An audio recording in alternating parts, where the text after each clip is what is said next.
총선 수도권 위기론, 민주당에게도 큰 고민입니다. 특히 수도권에서 민주당 지지율이 빠지고 있는데요.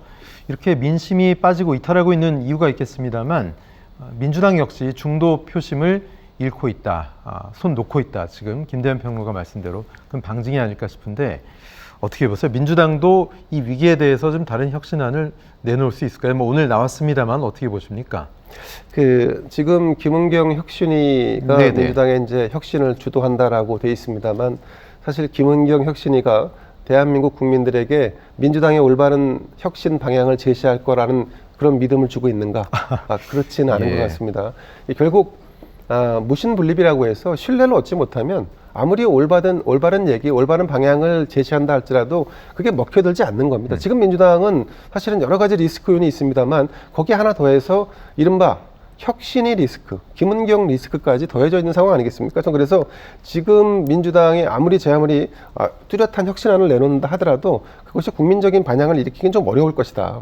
그러니까 지금 좀 전에 말씀드린 것처럼 양당 구도가 현실화되어 있는 이런 상황 아니겠습니까? 근데 저는 여전히 내년 총선에서 민주당이 유리할 것이다라고 하는 진단에 동의합니다. 왜냐하면 내년 총선은 기본적으로 윤석열 정부에 대한 정권 심판론으로 치러질 가능성이 매우 높기 때문이고 그럴 경우에 지금 집권 여당은 수세적으로 선거를 치를 수밖에 없다. 그래서 유리하지 않고 불리하다는 진단이 나올 수밖에 없는 거고 여기에 더해서 민주당의 지지층이 상당히 지금 콘크리트형 지지층이 더 강하다. 그러니까 이거를 지금 국민의힘이나 아니면 집권 여당이 깰 수 있는가?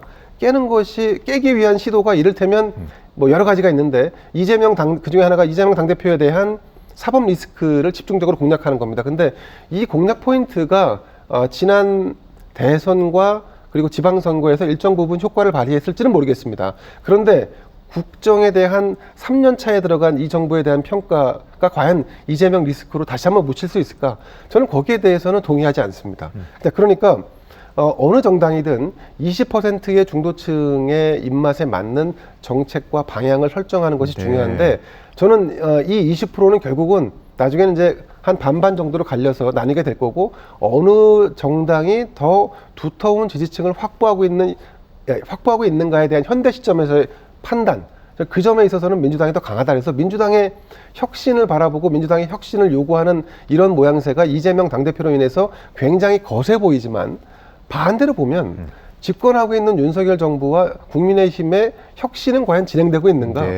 결국 이런 식의 논쟁이 진행되면 흐름이 간다 그러면 결국적으로 그나마 혁신을 단행했던 민주당의 중도층의 어떤 투표권이 더 옮겨갈 가능성이 커지는 거 아닌가? 그래서 결국은 이제 혁신위가 혁신을 한다고 하지만 혁신은 안 되고 있지만 궁극적으로 무언가를 작동 기제를 움직이고 있는 민주당에 조금 더 유리한 결과로 내년 총선이 이어지지 않을까 하는 예측을 해봅니다.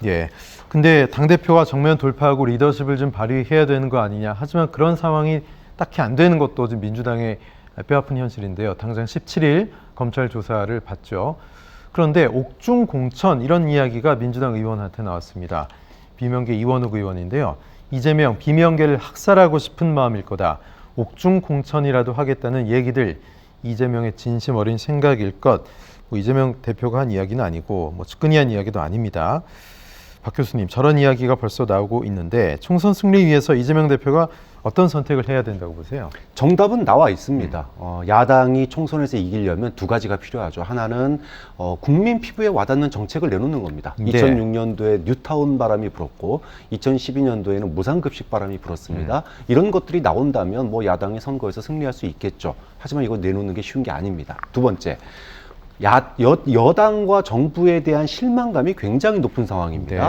그러면 이것이 고스란히 야당에 대한 기대감으로 이어져야 되는데 지금 우리가 얘기하고 있다시피 민주당에 대한 기대감으로 이어지지 않고 있습니다. 그러면 기대감을 불러일으키려면 뭔가 할 수 있는 정책을 보여주든지 아니면 사람을 보여줘야 됩니다. 그러면 새로운 인재를 발굴하고 영입을 해야 되는데 이게 지금 민주당 내의 계파 갈등 속에 묻혀버렸습니다.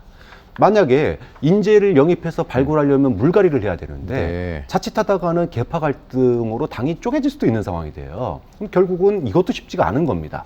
그러면 결과론적으로는 어떠냐? 소위 친명과 비명의 이런 계파 갈등을 겉으로 그냥 봉합을 한 채로 소위 그 정부 여당 심판론에 기대서 그런 뭐 약간의 승리를 하는 그 소위 말해서 과반을 획득하는 요 정도 목표선에서 결국은 총선을 치를 가능성이 굉장히 높다. 그래서 사실 지금 민주당이 뭐 굉장한 혁신을 통해서 기대감을 높인다. 상당히 좀 구조적으로 어려운 상황 아닌가 싶습니다. 네.